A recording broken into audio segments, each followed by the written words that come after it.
Jumping and people go yelling, I stay with an L, I ain't talking a loss.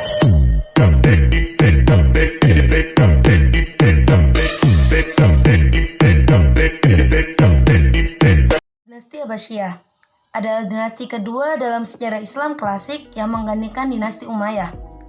Dinasti ini berkuasa selama lebih dari 5 abad. Pendiri dinasti Abbasiyah adalah Abdullah As-Saffah bin Ali bin Abdullah bin Al-Abbas atau lebih dikenal dengan Abdul Abbas As-Saffah. Dinasti ini berdiri antara tahun 132 hingga 656 Hijriah atau 750 hingga 1258 Masehi. Daulah ini berkuasa selama kurang lebih 5,5 abad atau 524 tahun. Dalam sejarah Islam, dinasti ini tercatat banyak melahirkan ilmuwan-ilmuwan cerdas yang dikenal dunia. Ilmu pengetahuan dan pendidikan pun mulai berkembang pesat pada masa dinasti Bani Abbasiyah. Tak heran jika dinasti ini dikenang sebagai dinasti yang membawa peran penting dalam peradaban agama Islam. Namun, di tengah banyak keberhasilan dan pencapaian dinasti Abbasiyah, ada satu peristiwa yang sangat membekas di hati umat muslim kala itu karena merugikan peradaban dunia. Ialah peristiwa terbakarnya perpustakaan terbesar di dunia.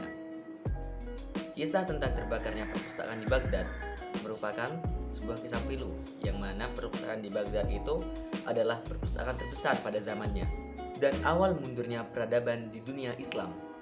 Baghdad adalah salah satu kota yang terlahir kembali di bawah dinasti Daulah Abbasiyah I 750 sampai 1258 yang sebelumnya adalah pusat peradaban bangsa Babilonia yang terkenal dengan peninggalan legendaris taman gantungnya.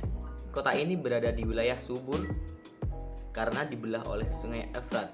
Saat itu kota ini adalah kota termegah dan pusat peradaban.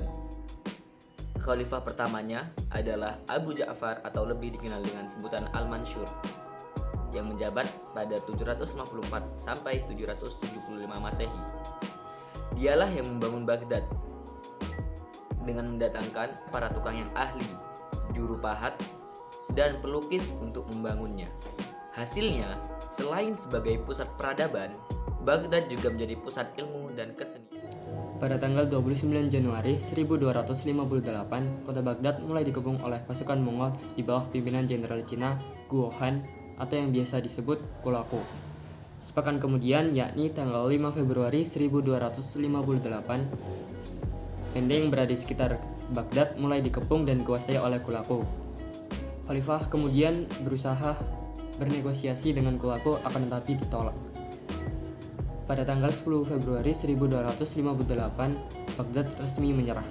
Salah satu faktor yang sangat mempengaruhi Kulaku untuk berambisi menguasai wilayah Islam dan kejam setiap kali ia berhasil menguasainya ialah faktor pengaruh ibunya bernama Beki, istri dan sahabat dekatnya Kit Bukok. Mereka adalah penganut Kristen fanatik yang memendam kebencian mendalam terhadap orang Muslim. Mongol mulai memasuki kota pada tanggal 13 Februari. Tak ayal lagi kebiadaban segera meledak. Pembantaian, penjarahan, pembakaran terjadi di mana-mana. Bala tentara Mongol itu menjarah dan menghancurkan istana, rumah sakit, masjid, perpustakaan, dan banyak bangunan bersejarah lainnya. Termasuk perpustakaan di kota Baghdad pun dihancurkan. Padahal kita tahu, perpustakaan Baghdad di masa Daulah Abbasiyah merupakan perpustakaan yang mewariskan peradaban dunia. Ringan saja mereka hancurkan. Sama sekali tak ada kepedulian dengan ilmu pengetahuan yang dihimpun di dalamnya. Perpustakaan Baghdad saat itu adalah khazanah keilmuan kaum muslimin dan umat-umat selainnya. Bagaimana tidak? Perpustakaan itu telah dibangun selama 600 tahun dan menghimpun semua cabang ilmu pengetahuan, mulai dari ilmu syariat, ilmu alam, ilmu tentang kemanusiaan, dan lain-lain. Selama 6 abad, tentu tak terbayang koleksi buku yang dimiliki.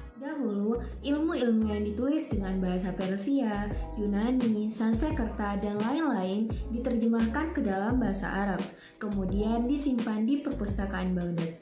Sehingga orang cukup menguasai bahasa Arab dan pergi ke Baghdad, ia akan menguasai banyak ilmu yang ada di dunia ini. Saat kota ini jatuh, koleksi sebesar itu seolah tak berharga. Bayangkan, warisan sebesar itu mereka lempar ke sungai Tigris hingga air sungai berubah menjadi hitam.